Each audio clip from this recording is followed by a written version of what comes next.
But the worries of life, the deceitfulness of wealth, and the desire for other things come in and choke the word, and it becomes unfruitful.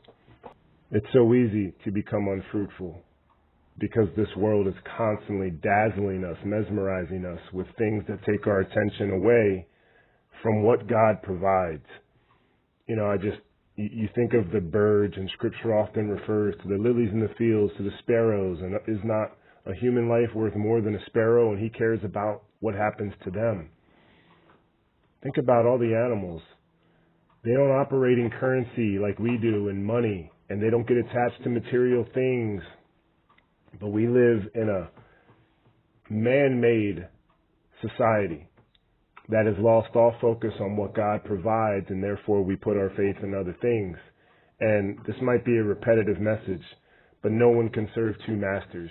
Either he'll hate the one and love the other, or be devoted to the one and despise the other. You cannot serve both God and money. The birds in the air, they don't need a passport to cross a border, to go to another country like we do. Everything is controlled with us. Everything that God provided to us for free, we now have to pay for. And where is that money going? We live in such a carefully controlled society. It's a matrix.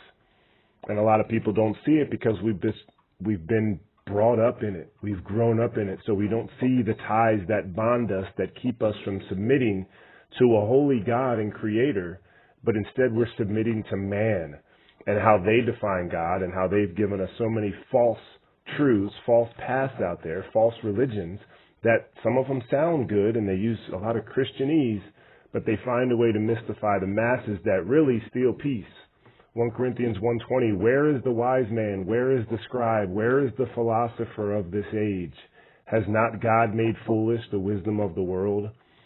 All you got to do is look at the animals, the birds.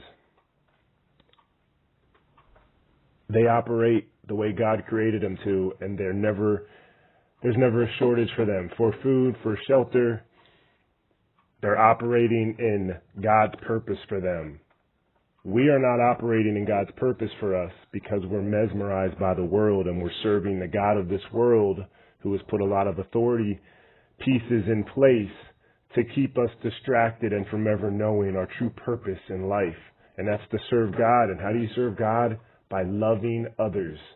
This world wants us to love ourselves and everything in it and be mesmerized by the wealth, the deceitfulness of wealth. Again, Mark 4:19. It's also repeated in Matthew 13:12 in the parable of the sowers. So I urge you to get into the Word if this is not resonating yet. You know, get into the Gospels, Mark, Matthew. Look at the animals around you, how free they are. They're not worried about bills. They're not worried about where they're going to be tomorrow, what they're going to eat. They trust God instinctually, but our eyes were open. The gift of free will, but then the curse of knowing the difference between good and evil has allowed us to stray from God's intended purpose for us. I pray this finds you well. I pray you have a great weekend. God bless you. See you tomorrow.